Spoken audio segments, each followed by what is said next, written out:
Here, puppy, who's a good boy? Who's a good boy? I got a hamburger for you.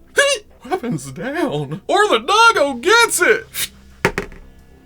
Some lines should not be crossed. Storm Shadow has betrayed us. Will you now step up? You best bet I am.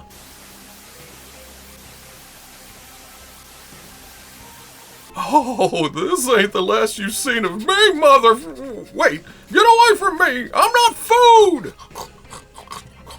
Okay, people, welcome back to another Fwoosh overview. Today, let's take a look at the Hasbro G.I.Joe Classified series Snake Eyes and Timber Alpha Commandos. And to start things off, I'm one of those guys who prefers the Commando version of Snake Eyes. Ninja Snake Eyes kicks all kinds of ass. I'm not going to deny that. But Commando, for me, it was a bit more mysterious. There didn't seem to be any backstory. He was just good at what he did. In that sense, he kind of falls into what we originally thought of Boba Fett, what we originally thought of Wolverine. And I don't know, I just like the goggles better than the ninja blinds that you have to open it up. Looking at the package, deluxe release, you get timber, you get weapons, you get figure, you can see all of that in the window. Snake Eyes picture down here. On the side, slightly different with timber down here jumping through hoops or something. On the back, that picture we've been seeing since the line was announced. They've been slowly adding more and more characters though. And I like how it's spread out sideways. You can see everything a little bit better. Still haven't got our alley vipers yet, have we? And I want some trouble bubble. I'm not one for packaging, but I might keep the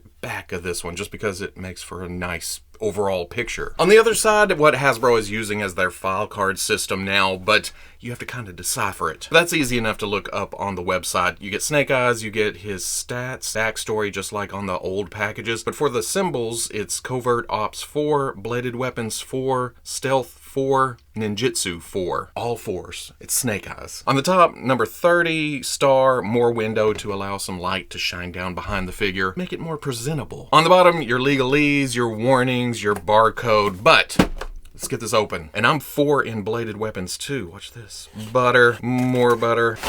And if you want to save this file card system type thing, that is, well, I guess you can cut it right there. Oh, scotch tape. There's another piece. Starting off with Snake Eyes because he is mostly reuse, but that's not a bad thing. I mean, it's G.I.Joe. The vintage line started by mixing and matching a bunch of reused parts, and continuing in the proud tradition of Snake Eyes just being some of those parts cast in black.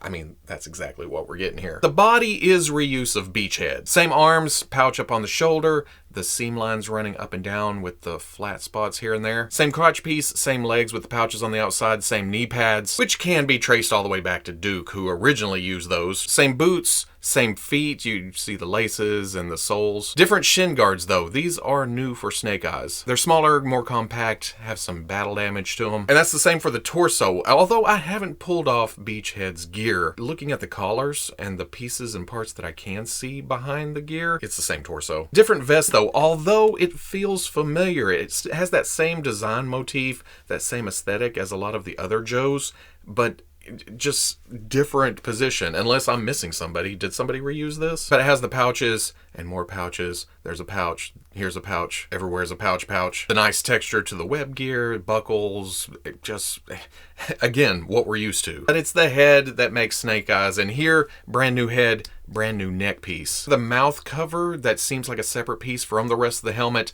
have the breathing holes sculpted in. It's the goggles that reach out and touch your eyeballs, the glossy black to them, and just how it works against the more matte black of the rest of the body, essentially. Such a good look. I mean, basic and kind of plain when you really think about it, but in the context of Snake Eyes and G.I. Joe, that iconic feel comes across really nicely. And just like that V1 Snake Eyes way back in the day, this is essentially all cast in black plastic. There seems to be different sheens here and there, a shinier black, a more matte black, but I think a lot of that's just the texture, bouncing light. There may be a shinier black to the knee pads, maybe the boot, but like I talked about, definitely the goggles on the helmet, and then this grenade. One oddball grenade in the middle of all of this detail work and sculpt. And that really stands out in not a great way. There's a thing going on, and then they put a logo right there in white. Just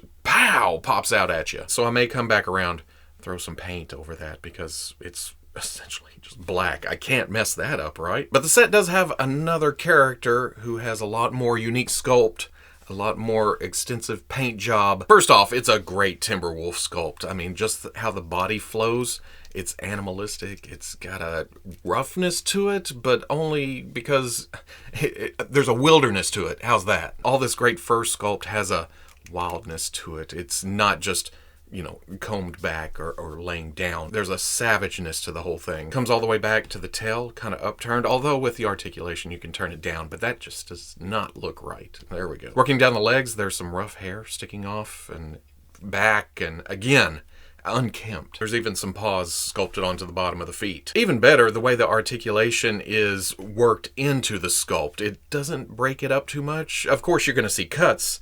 It's articulation, but it doesn't disrupt it too much. But all the character lies in the face. He's got some scars sculpted in.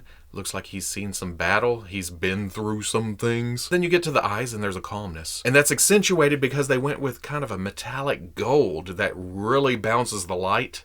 And it looks fantastic against the grays and the whites of the fur. And the paint all over is great, how it fades from the darker colors, the grays on top, even into darker grays as you go back, and then down, focus, then down into the whites and lighter colors of the limbs. Also under the neck, running down on the belly, on the nose, down the mouth, inside the ears, even on top of the eyes. It's just a fantastic, natural looking paint job. I mean, there's even browns right here, some ruggedness. Nitpick wise, with each G.I. Joe figure I grab, I'm liking the drop down hips less and less. And I hate to say that about an extra point of articulation, but it just makes the hips feel less secure to me. Like there's a slight gumminess when you move it around. And I think it's because of the thinness of the pegs they have to put in there in order to implement the drop down hip. And I guess it adds to the range of movement, but how much?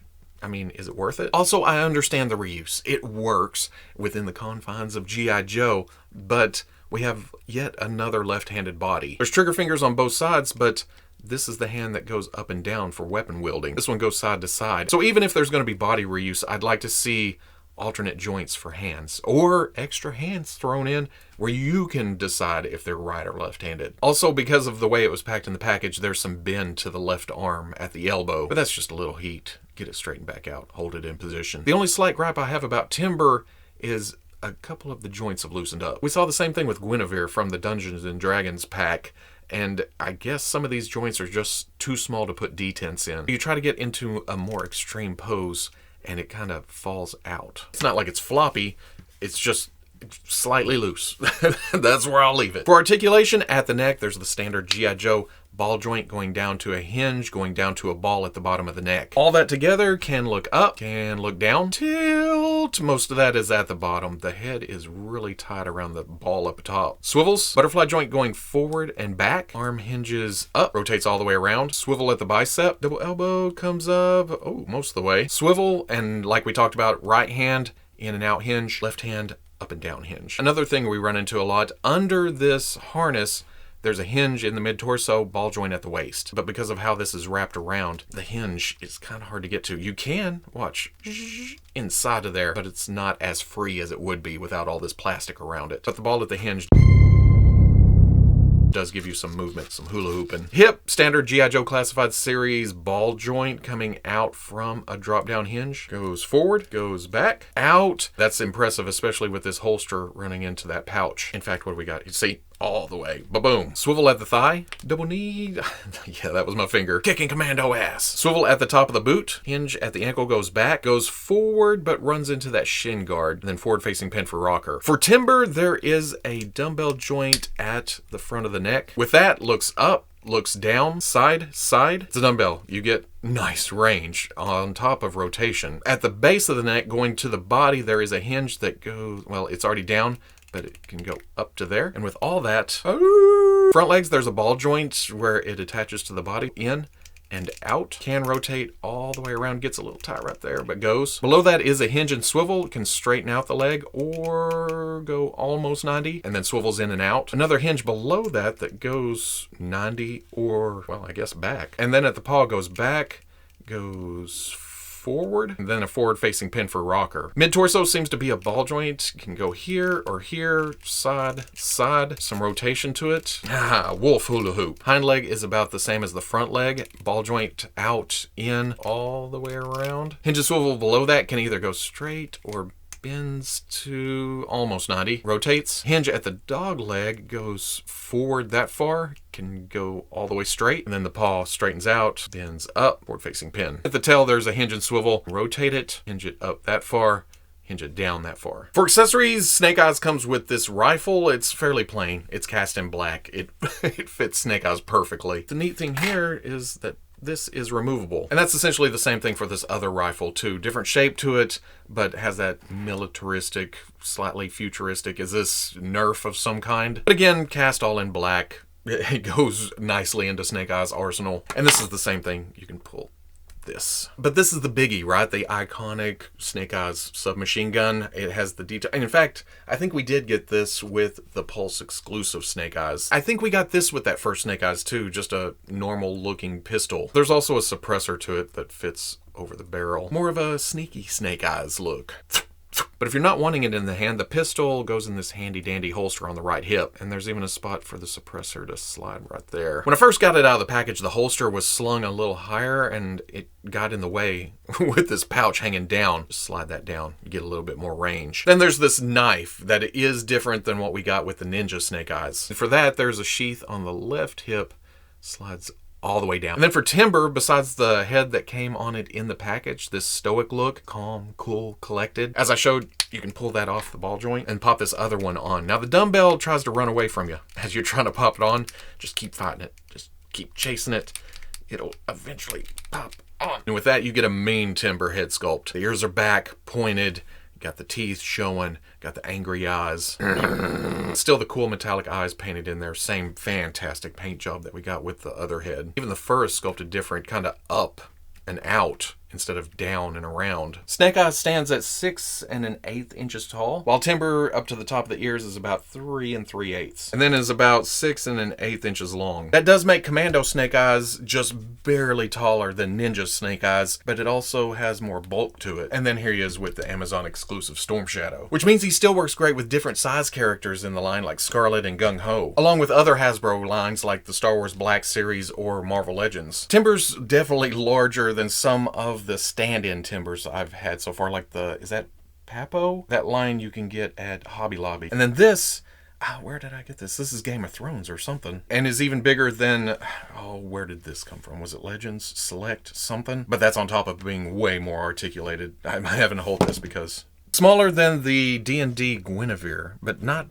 as much as I thought it would be. The Big Panther is still bigger, but actually, they look pretty good together. So at the end of the day, it's a fun set. That's all I got. I'll admit, I already knew I was going to like it. It's Snake Eyes. It's Commando Snake Eyes. But it's also Timber, who brings a whole other character to the G.I. Joe team. And while Snake Eyes is mostly reuse, it seems fitting. It seems nostalgic. That's how we got him way back in the day.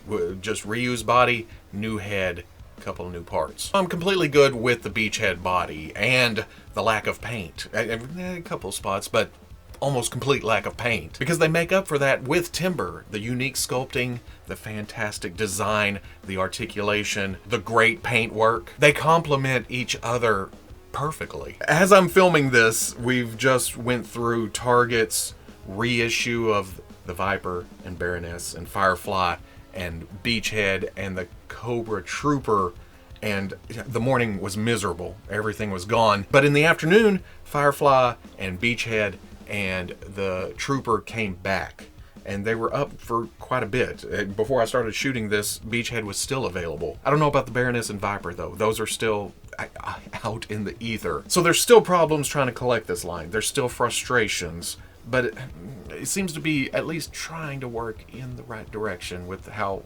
Major Blood was kind of easy to get, and then different things, the pre-orders for Barbecue, Breaker. But in a perfect world, if you want to make something special, give it to the fan channels where we can just pre-order it and everybody's happy. The online retailers are happy, they're getting product, they're selling stuff. We're happy, we're spending money, getting stuff, and that's the whole point of collecting, right? But as far as Snake Eyes and Timber, mwah, I love them. So if you enjoyed the overview, comment, like, subscribe. Much love to the plus. If you're interested in seeing videos early or in a position to help out the channel, patreon.com. But wherever you may be watching this, I'll always catch you on the Fwoosh. Now I have to decide what weapons to give them. I like the knife. I like the pistol with the suppressor. I like this rifle. But that's just iconic Snake Eyes, right? This is now the Snake Eyes in my display, or my eventual G.I. Joe display, because they're all in boxes right now. I don't have the space, but this is my Snake Eyes. And I'm so happy to have them.